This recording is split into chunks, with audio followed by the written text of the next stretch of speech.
Welcome to Beating Cancer Daily. Beating stage 4 cancer for 30 years still takes my breath away every time I say it. I'm Saranne, founder of the ComedyCures Foundation, and I hope you'll join me for just a few minutes daily for the next 365 days so we may laugh, learn, maybe cry a little as we live our best days beating cancer daily together.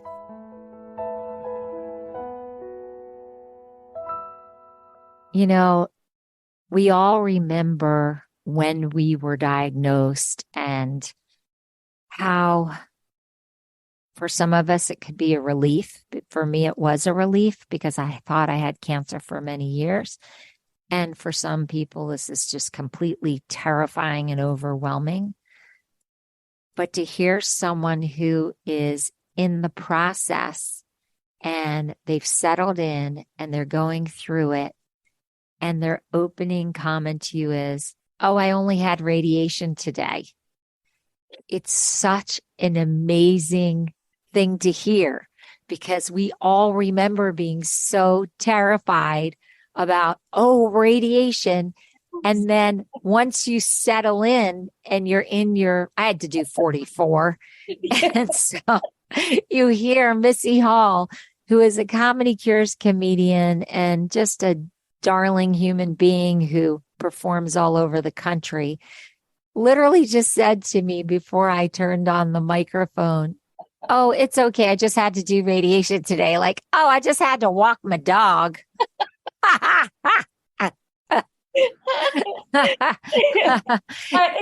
It's so, because honestly, I'm only on treatment for this time last week. I didn't know it would be such a throwaway statement. Yeah. I really didn't. That's so, it's like, yeah. Laundry, putting in a load of colors. That's it. Exactly. Radiation, laundry, and yes, I do have to walk the dogs. So that's it. How many do you have to do, Missy? I only have to do, I think it's 17. Okay. I say only because my understanding is there was something about the way that they can dose the radiation now that turned, for my particular cancer, what would have been a 5.5-week group of sessions to 3.5 weeks. Thank God. That's amazing. Yes. Don't you remember when they say, yes, you have to come every single day? I mean, I was 44 treatments, so every single day for 44 days. I literally go, I don't think I've done one thing in my life every single day for 44 days except brush my teeth. Yes. Yeah. Because you have days where you don't brush your hair, but. Right. Right. Like even when I was working full time at a day job as a teacher, there would always be a holiday or a sick day or something. Like never. And I remember when they were giving me the schedule, they were like, "Oh, but you'll have the 4th of July off and we'll tack that on at the end." And I remember thinking, well, I must not be that sick if they're giving me the day off on the 4th of July, but it turns out they're taking the day off on 4th of July. I thought it was just something special for me. I'm like, no. I just want to say that if you are going through radiation, I did a Beating Cancer Daily episode called Flying to Radiation.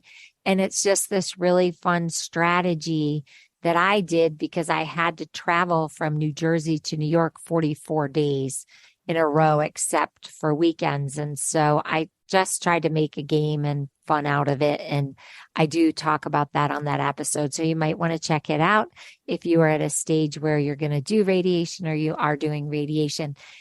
This conversation with Missy is going to go on beyond just this episode.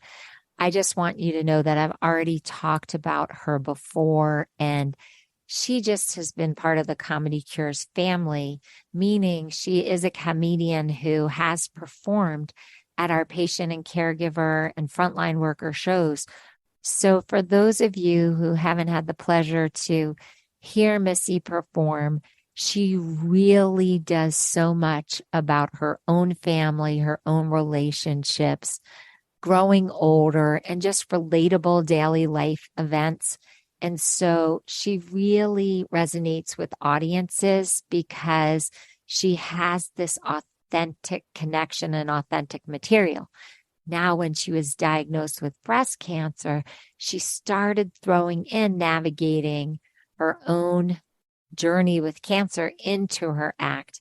And she's always told me that she believes that laughter is the best medicine. So I just want to give you a framework for who Missy is if you haven't been able to hear her comedy. So, Missy, being a comedian, loving laughing, loving writing comedy, and loving performing comedy, how did you go from the cancer diagnosis, seeing glimmers of things that made you feel that tingle of something could be funny, to actually sitting down and writing your first joke again?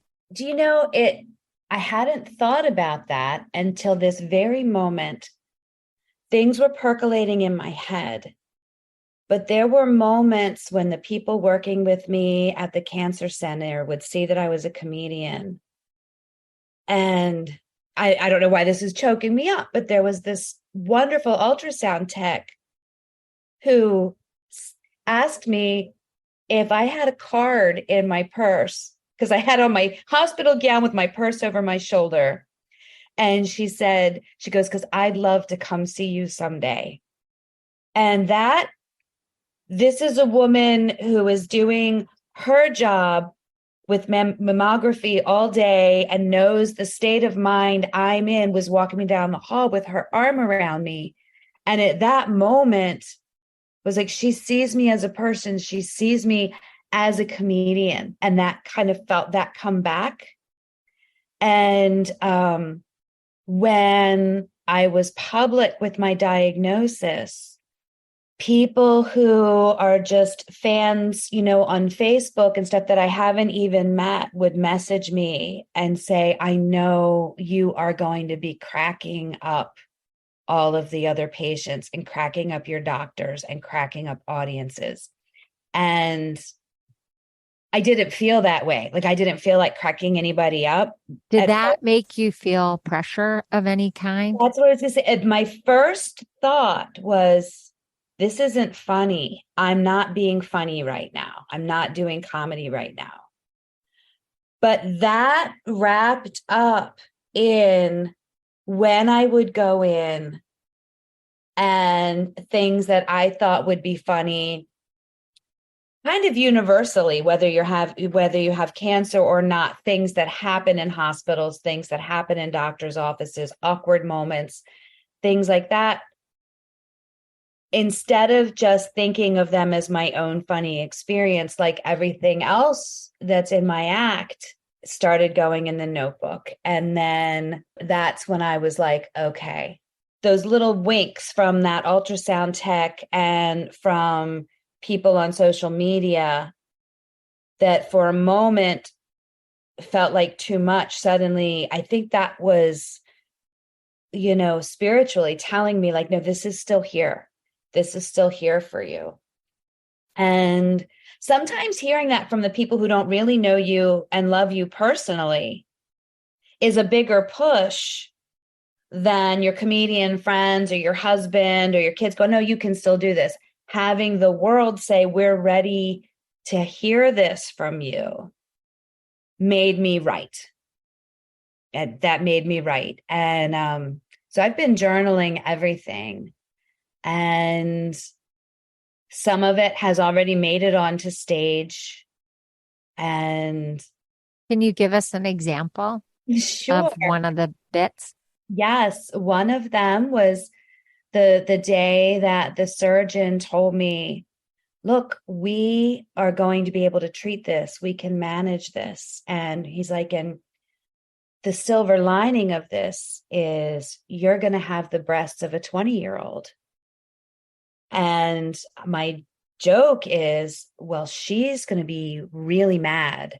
Like, do you have a 20-year-old stashed here just waiting to go in? Should we offer her another part of mine as a fair trade? Like, this feels like a lot to ask somebody.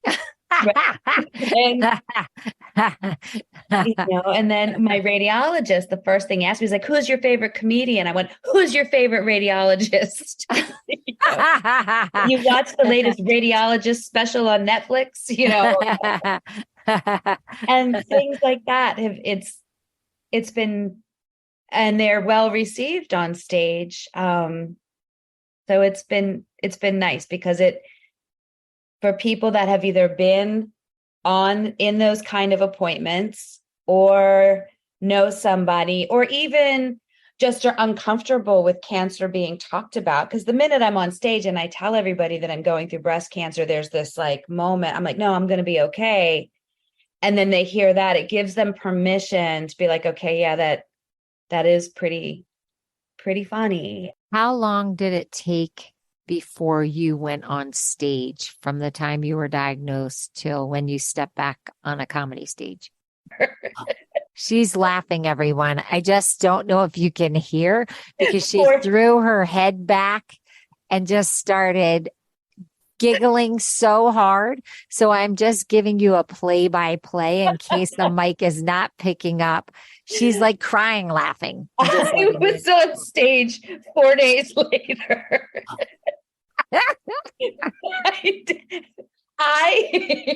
I'm laughing because I didn't know what else to do. I get the diagnosis. This is my only source of income. And I'm like, okay. And these people are expecting me. It was a private gig. I was the only comedian. I'm like, okay, so I'm going to go. And I could only use one arm. I had just had surgery on my left side. And you're a crazy woman. Crazy woman. It was. So yeah. Now, do I recommend that? Maybe not. But for my act, it worked. I just want to say, because I do help so many people through illnesses, including cancer, that there are people who never miss a day of work. And then there are people who just stop working and take a vacation and go out on medical leave. And there's no right or wrong way to do this. Again, your finances can also dictate how you have to do this, but there's no right or wrong way. And the fact that Missy got up, I mean, I was just visualizing you because I've had the surgery, right? With one arm. And I do go on stage and hold a microphone. Yeah. And people often come hug you after you perform. And you're like, dodging, stitches and everything that you have to dodge. So I actually started laughing with you because I know exactly what that's like to be in this situation. And so I did start the ComedyCures Foundation from my chemo chair. And that was, many surgeries after and many radiation treatments after. And it's just, I know that you are a beast to do that. So I'm just like laughing, yet, admiring and knowing how crazy you are and the amount of focus and concentration it takes to be the only comedian on a show. Because even if you're doing a 20-minute set, that's a lot. But if you're headlining at a 45-minute to an hour set, and you have all of these drugs working out of your system and painkillers and stitches, and you're trying to remember an hour or whatever it was of comedy, but not just recite it, like actually act it out and be funny because you're so animated. I'm like, oh my gosh. That's when I realized my arm wasn't working. I came home and I told my husband, who, bless his heart, he's like, honey, you don't have to do this. I'm like, I really do. But I was telling him, I didn't realize what a physical person I am until I went to raise my arm above my head. And I was like, oh, that doesn't do that anymore. Wait a second, because I watch you a lot, right? And you play with your wild hair. She has beautiful blonde wild hair. And she can't lift the arm that doesn't have the microphone. And it's a lot of the shtick when you're performing, you're using your hair. Yeah. And I was like, did you try to put the microphone in your head? Like what? Weird. It was very strange. My whole physicality changed and I wasn't, and because, and again, people who see me know that I do those things. I don't know that I'm doing them But until that can throw off your timing. I it, mean, oh yeah. just in terms of timing for people who don't really know about building a comedy set. And we are working on that in this podcast, Beating Cancer Daily. We do episodes where we help you really start to develop your comic perspective. And one of the reasons why I wanted to have Missy on is because she's really clear about explaining how you build comedy and how you use this comic perspective. She does not use a character. It's really her on stage talking about her life. When you realized that you couldn't use the physical part of your comedy when you were doing that first show, did you consciously adjust and go, oh, I can't do that bit because I can't raise my arm? Or did you just do it anyway? Some of it I did anyway. And then when I was concerned, and I don't mean to sound dramatic, but when I was concerned that I was going to start bleeding in front of these No, people, rip your stitches. I did it. stitches, it's like, this is exactly what they told me not to do. That's when I awkwardly blurted out to the audience, I don't normally look this confused when I'm up here. I just had surgery and I didn't realize that my arm wasn't working correctly. And I turned it in to part of my act. Does that make sense? Just that, like, I just adapted it. I was like, normally I would do this. And I'm like, now I can't do that. And they were stunned. But then as soon as I made them laugh about it, and I was like, I'm not telling you that to make you feel bad for me. I'm telling you that because, sir, I might need you to come hold this microphone so I can do this. I just waved my arms around. I know you can't see me. But that's brilliant. Yeah. That is brilliant. And we've done episodes where we talk about the element of surprise, right? Because surprise is such a major part of comedy. Yes. And so here the audience had no idea what she had gone through. She realized that she was limited at that moment because of the surgery. As her comedy is very authentic, she decided to disclose that to the audience. And instead of going down the path of woe is me, which everybody in the audience thought at that minute was going to happen because that was a reveal, she did a very common but brilliant comedy technique, which was take the audience in a completely opposite direction and get them to laugh because she turned it into an element of surprise. And I talk a lot about how we can use the element of surprise, even if you're not a comedian, to help you get through cancer treatment and survivorship. So that just proved it beautifully, Missy. That was just great. Mm-hmm. I think, when you say about a tip, one of the things that somebody, even if you're not a comedian, when you are going through one of life's biggies, and this is, there are little things surrounding the big things. And my advice would be to kind of objectively take a look around and think, boy, if somebody told me this story, this would crack me up, right?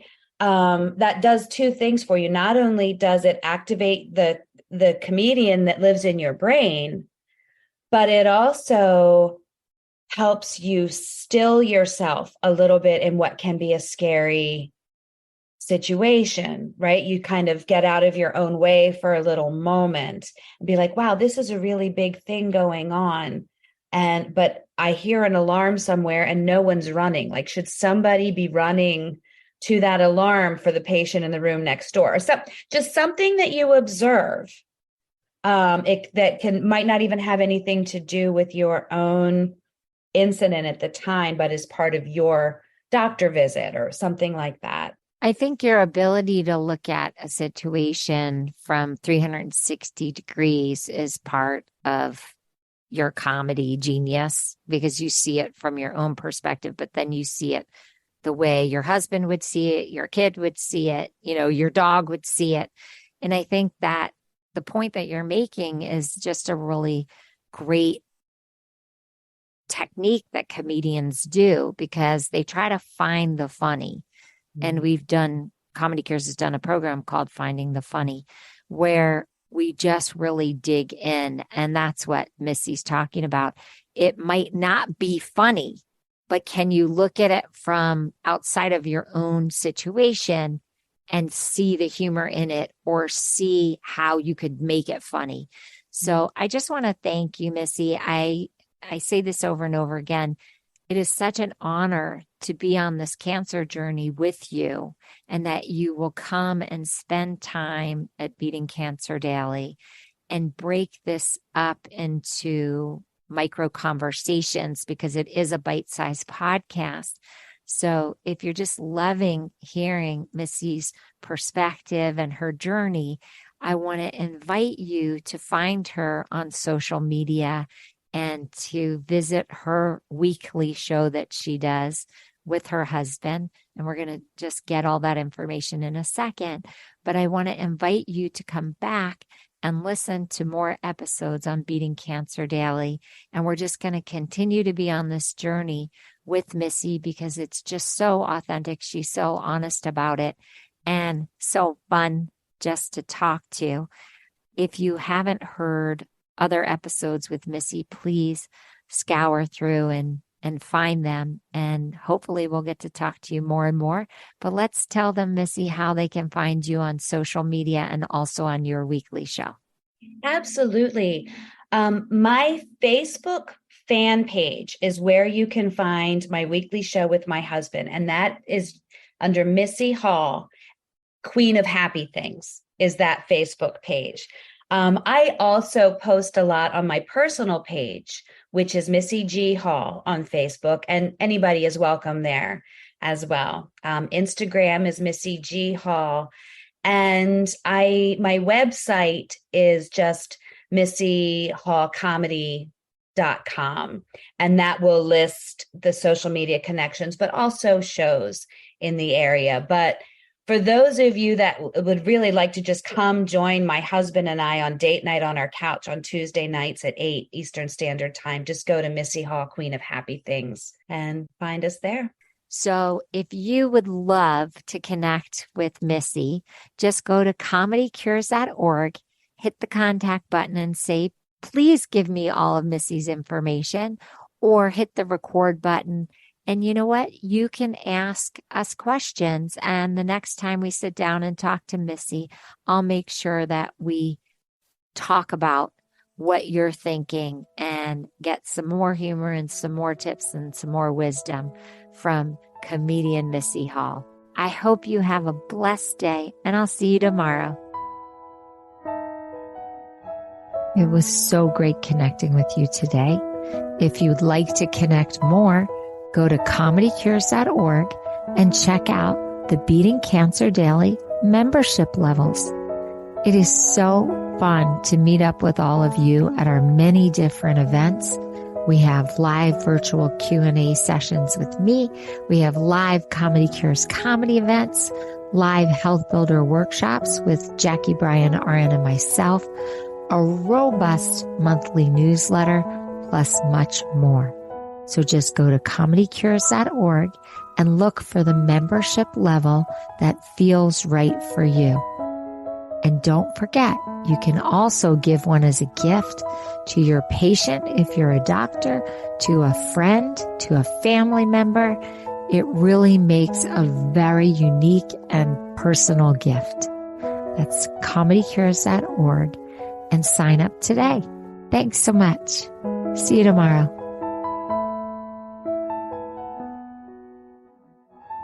Guess what time it is?